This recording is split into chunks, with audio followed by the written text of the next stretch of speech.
Anandiben Kantilal Shah arts commerce science junior college Manchar या महाविद्यालयाच्या वार्षिक पारितोषिक समारंभाच्या निमित्ताने आपल्यामध्ये उपस्थित असलेले व्यासपीठावरील मान्यवर, ज्याच्यामध्ये या कार्यक्रमाचे अध्यक्ष माननीय नामदार दिलीपरावजी वळसे पाटील साहेब, जे मॅनेजिंग काउन्सिलचे रयत शिक्षण संस्थेचे सदस्य आहेत, त्याचबरोबर या महाविद्यालय विकास समितीचेही ते अध्यक्ष आहेत। या कार्यक्रमाच्यासाठी आवर्जून उपस्थित असलेले प्रमुख अतिथी माननीय प्रिन्सिपल डॉक्टर ज्ञानदेव म्हस्के साहेब, जे रयत शिक्षण संस्थेचे जे विद्यापीठ आहे कर्मवीर भाऊराव पाटील विद्यापीठ सातारा, त्याचे कुलगुरू आहेत। सौमित्र तथा किशोर कदम हे आपल्या सगळ्यांना परिचित आहेत।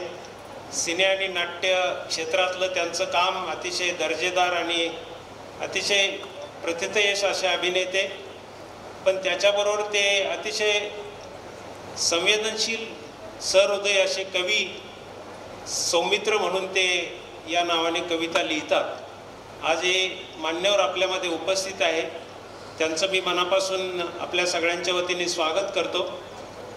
या कार्यक्रमाच्या निमित्ताने व्यासपीठावरती उपस्थित असलेले रयत शिक्षण संस्थेशी निगडित आपले सर्व कार्यकर्ते, ज्याच्यामध्ये जनरल बॉडीचे सदस्य माननीय बाळासाहेबजी बेंडे पाटील असतील, या निमित्ताने राजारामजी बानखेले, श्रीयुत बाळासाहेब बानखेले, रयत शिक्षण संस्थेच्या कर्मवीर भाऊराव पाटील विद्यापीठाचे कुलसचिव डॉक्टर कुंभार सर आहेत। या निमित्ताने अण्णासाहेब आवटेंचे नातू अजय आवटे इथं आहेत।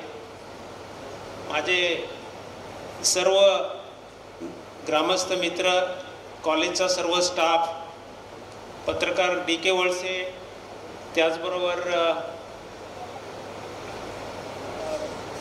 महाविद्यालयाचे उपप्राचार्य बोलभट सर, महाविद्यालयाचे दुसरे उपप्राचार्य सालके सर, कनसे सर, सर्व टीचिंग नॉन टीचिंग स्टाफ आणि ज्यांच्या माध्यमातून हा कार्यक्रम आपण पुढे नेणार आहोत, ते या कार्यक्रमाचे कार्याध्यक्ष आमचे मित्र काळे सर, सर्व विद्यार्थी बंधू भगिनी, पत्रकार बंधू भगिनी, मित्र, या कार्यक्रमाच्या निमित्ताने मला आपल्याला सांगावंसं वाटतं की 1966 साली सुरू झालेले हे महाविद्यालय 99 विद्यार्थी संख्येवरती ते सुरू झालेलं होतं आणि आता 2500च्या आसपास आपली विद्यार्थी संख्या आहे। आपण नॅकच्या माध्यमातून मागच्या वर्षी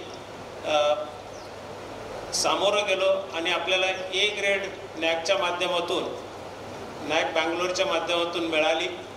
आपण आता महाविद्यालयामध्ये अंडर ग्रॅज्युएट, ज्युनियर कॉलेज आणि पोस्ट ग्रॅज्युएट, या पोस्ट ग्रॅज्युएटमध्ये आपले अंडर ग्रॅज्युएटमध्ये 16 विषय आपण चालू केलेले आहेत। पोस्ट ग्रॅज्युएशनमध्ये 8 पदव्युत्तर विषयावरती आपण काम करतो आहोत आणि आपले रिसर्च सेंटर पण आहे की ज्याच्यामध्ये आपण केमिस्ट्री, बॉटनी, कॉमर्स आणि इकॉनॉमिक्स असे 4 विषयांचे PhDचे सेंटर्स आपले आहेत आणि याच्यामध्ये 30 विद्यार्थी PhDचं संशोधन करतायत। या महाविद्यालयाला best college award Savitribai Phule Pune विद्यापीठाचा आहे।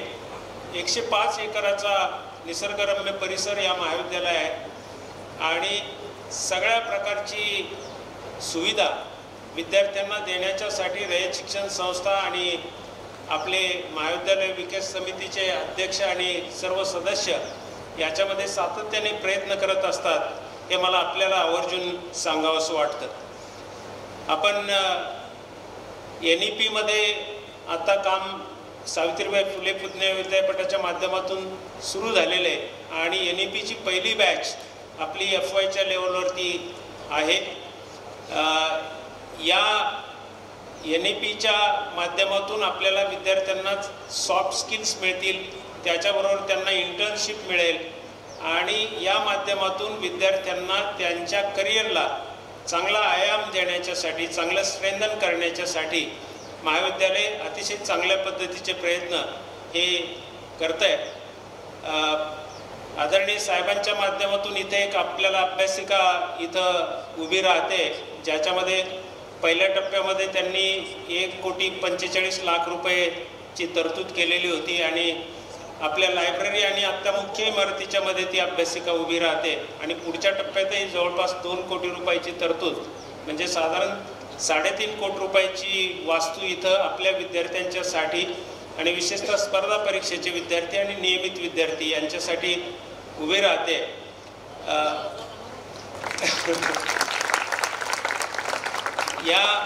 या गोष्टींच्या बरोबर अनेक गोष्टी आपल्याला इथं उपलब्ध होत आहेत. आपल्याला आपण जिथून वळतो नाशिक पुणे हायवेच्या वरून, तर तिथं आपल्याला रस्त्याची अडचण होती, तर त्याच्यासाठी आपल्याला 1.25 ते 1.5 कोटी रुपये खर्चून आता आपल्याला एक चांगला रस्ता तिथून उपलब्ध होण्याची, म्हणजे त्याचं काम सुरू झालेलं आहे. त्याचबरोबर आपल्याला आणखीनही 1.25-2 कोटी रुपयाची भिंत आपल्याला पाठीमागच्या बाजूला लेडीज हॉस्टेलपासून तर आपल्या मुख्य गेटच्यापर्यंत ही आपल्याला उभी राहणार आहे. तर त्यामुळं आपल्याला आणखीन चांगल्या काही सुविधा निश्चितपणाने मिळत आहेत आणि त्याबद्दल मी नगरपंचायत असेल, आदरणीय साहेब असतील, सर्व सदस्य असतील, तर यांचं मी मनापासून आपल्या सगळ्या विद्यार्थ्यांच्या वतीने मी मनापासून आभार व्यक्त करतो. आपण सगळ्या विद्यार्थ्यांना माहिती आहे की पूर्वेच्या बाजूला आपण एक नवीन प्रकल्प हाती घेतलेला आहे, जो घनवन प्रकल्प म्हणून आहे, ज्याच्यामध्ये पहिल्या टप्प्यातलं घनवन आता 6 एकरामध्ये उभं राहिलेलं आहे. ती झाडं आता जवळपास 7-8 फुटापर्यंत उंचीला आलेली आहे आणि नव्याने अजून एक 10 एकरामध्ये तो घनवन प्रकल्प उभा राहतोय. म्हणजे आपली नजीकच्या काळातली जी हिरवाई वाढवण्याच्या साठीचा हा जो 105 एकराचा जो कॅम्पस आहे, तर तो आणखीन चांगला कसा करता येईल याच्यासाठी सर्वजण आपण प्रयत्नशील आहोत. आणि या सगळ्यांच्या मध्ये आजीमादी विद्यार्थी असतील, ग्रामस्थ असतील, सर्व नागरिक असतील आणि आपण सर्व विद्यार्थी पालक यांचं मोठं सहकार्य या सगळ्यांच्या बाबतीमध्ये आहे. मला या निमित्ताने आपल्यामध्ये जे पाहुणे उपस्थित झालेले आहेत, तर त्याच्यामध्ये मला त्यांची ओळख करून द्यावीशी वाटते. आज कार्यक्रमाचे अध्यक्ष आदरणीय आमदार दिलीप वळसे पाटील साहेब, जे मी आपल्याला सांगितलं की चेअरमन महाविद्यालय विकास समिती Annasaheb Awate college Manchar, managing council सदस्य रयत शिक्षण संस्था सातारा, माजी विधानसभा अध्यक्ष महाराष्ट्र राज्य, आणि साहेबांनी विविध खात्यांची मंत्रिपदे गेल्या जवळपास 30 वर्षामध्ये भूषवलेली, ज्याच्यामध्ये अर्थ खातं असेल, उच्च तंत्र शिक्षण असेल, ऊर्जा असेल, सहकार आहे, गृह खातं आहे, कामगार आहे, उत्पादन शुल्क आहे, हे सगळे खाते साहेबांनी त्याचं मंत्रिपद भूषवलेलं आहे. आणि आपल्या सगळ्यांना माहिती आहे की Maharashtra knowledge corporation limited MKCL याची स्थापना ही साहेबांच्या माध्यमातून त्यावेळेला झालेली आहे. आता त्या कंपनीचे जवळपास 5,000 केंद्र महाराष्ट्रभर आणि भारतभर कार्यरत आहे. याचबरोबर आपल्याला माहिती आहे की इंजिनिअरिंग कॉलेज, अवसरी आणि पॉलिटेक्निक कॉलेज या सगळ्या कॉलेजेसची स्थापना साहेबांच्या माध्यमातून त्याचे फंड्स आपल्याला उपलब्ध झालेले आहेत. आणि साहेब सहकारी साखर कारखान्याचं राष्ट्रीय फेडरेशनचे अध्यक्ष नवी दिल्लीच्या संस्थेचे राहिलेले आहेत. मी ही मुद्दाम आपल्या सगळ्या मुलांना ओळख याच्यासाठी करून दिले की जरी आपल्यातले पाहुणे असले तरी त्यांचं कार्य अतिशय उत्तम पद्धतीचं आपल्या सगळ्यांना माहिती आहे. याबरोबर मला आपल्याला कुलगुरू साहेबांची ओळख करून द्यावीशी वाटते. प्रिन्सिपल डॉक्टर ज्ञानदेव मस्के साहेब, जे MSc PhD झुलॉजीमध्ये आहे, ते गेली 20 वर्षे रयत शिक्षण संस्थेमध्ये प्राचार्य म्हणून कार्यरत होते. रयत शिक्षण संस्थेचे सहसचिव म्हणून त्यांनी 1.5 वर्ष गेले काम केलेलं आहे आणि आत्ता गेल्या 6 महिन्यामध्ये ते या विद्यापीठाचे कर्मवीर भाऊराव पाटील विद्यापीठ सातारा याचे कुलगुरू म्हणून ते कार्यरत आहेत. आणि साहेबांचं वैशिष्ट्य असं की त्यांनी सायन्समधील झुलॉजी विषयामध्ये त्यांचे बोर्ड ऑफ स्टडीजचे चेअरमन म्हणून त्यांनी काम केलं पुणे विद्यापीठामध्ये. त्याचबरोबर ते रयत शिक्षण संस्थेची लाईफ मेंबर बोर्डाच्या त्याचेही चेअरमन ते राहिलेले आहेत.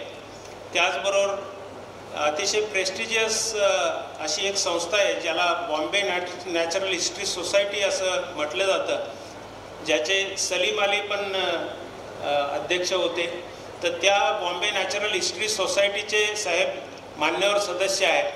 आणि तुम्हाला सगळ्यांना मी मुद्दामून सांगेल की पक्षीमित्र म्हणून आणि पक्ष्यांच्या विषयी एक अतिशय चांगला अभ्यासू संशोधक म्हणून साहेबांच्याकडं आपण सगळ्यांनी पाहायला हरकत नाही. आणि त्यामुळं पक्ष्यांच्या विषयीची माहिती त्यांची खूप मुखोद्गत अशी माहिती आहे. त्यांच्या माध्यमातून रयत शिक्षण संस्थेचे श्रीगोंद्याचं महात्मा जिवाजीराव शिंदे महाविद्यालय असेल किंवा श्रीरामपूरचं RBNB कॉलेज असेल, तर ह्या कॉलेजची अतिशय चांगली डेव्हलपमेंट आणि नंतरच्या टप्प्यामध्ये धनंजयराव गाडगीळ कॉलेज ऑफ कॉमर्सचे प्राचार्य म्हणून राहिलेले सर हे आता कुलगुरू म्हणून कार्यरत आहेत. मी त्यांचं आपल्या सगळ्यांच्या वतीने मनापासून स्वागत करावं असं मी आपल्या सगळ्यांना विनंती करेन. आपल्याला आणखीन एका चांगल्या मान्यवरांची अतिथी म्हणून आपल्याला इथं आज उपस्थिती लाभली आहे, ते म्हणजे सौमित्र तथा किशोर कदम साहेब.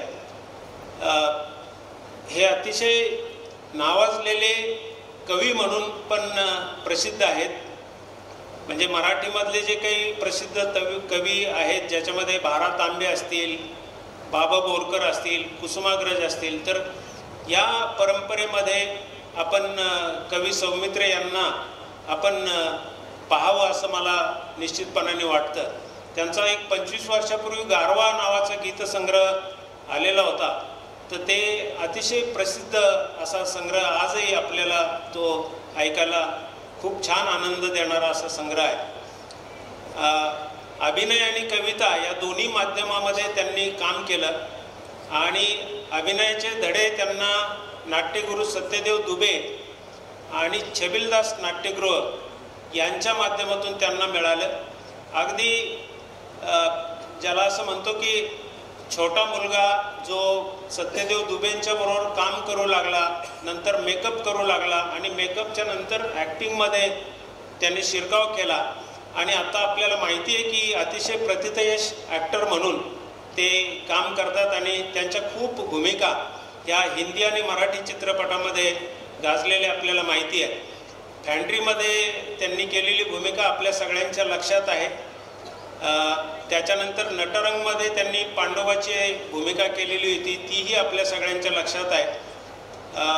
मला असं वाटतं की त्यांचे सगळ्या चित्रपटांची मी नावं घेतली तर मोठी एक यादी त्यांची आहे. मला असं वाटतं की अनुमती, फॅन्ड्री, रज्जो, रेला रे, टुरिंग टॉकीज, तो हा धर्म कोणाचा, अनवट, मंजुनाथ, पोस्टकार्ड, सिद्धांत, जाणीवा, हिंदी आणि मराठी चित्रपटांची खूप मोठी यादी आहे. आणि मुख्य म्हणजे त्यांना फॅन्ड्री आणि परतू या चित्रपटाच्यासाठी 2दा सहाय्यक अभिनेत्याचा फिल्मफेअर पुरस्कार प्राप्त झालेला आहे.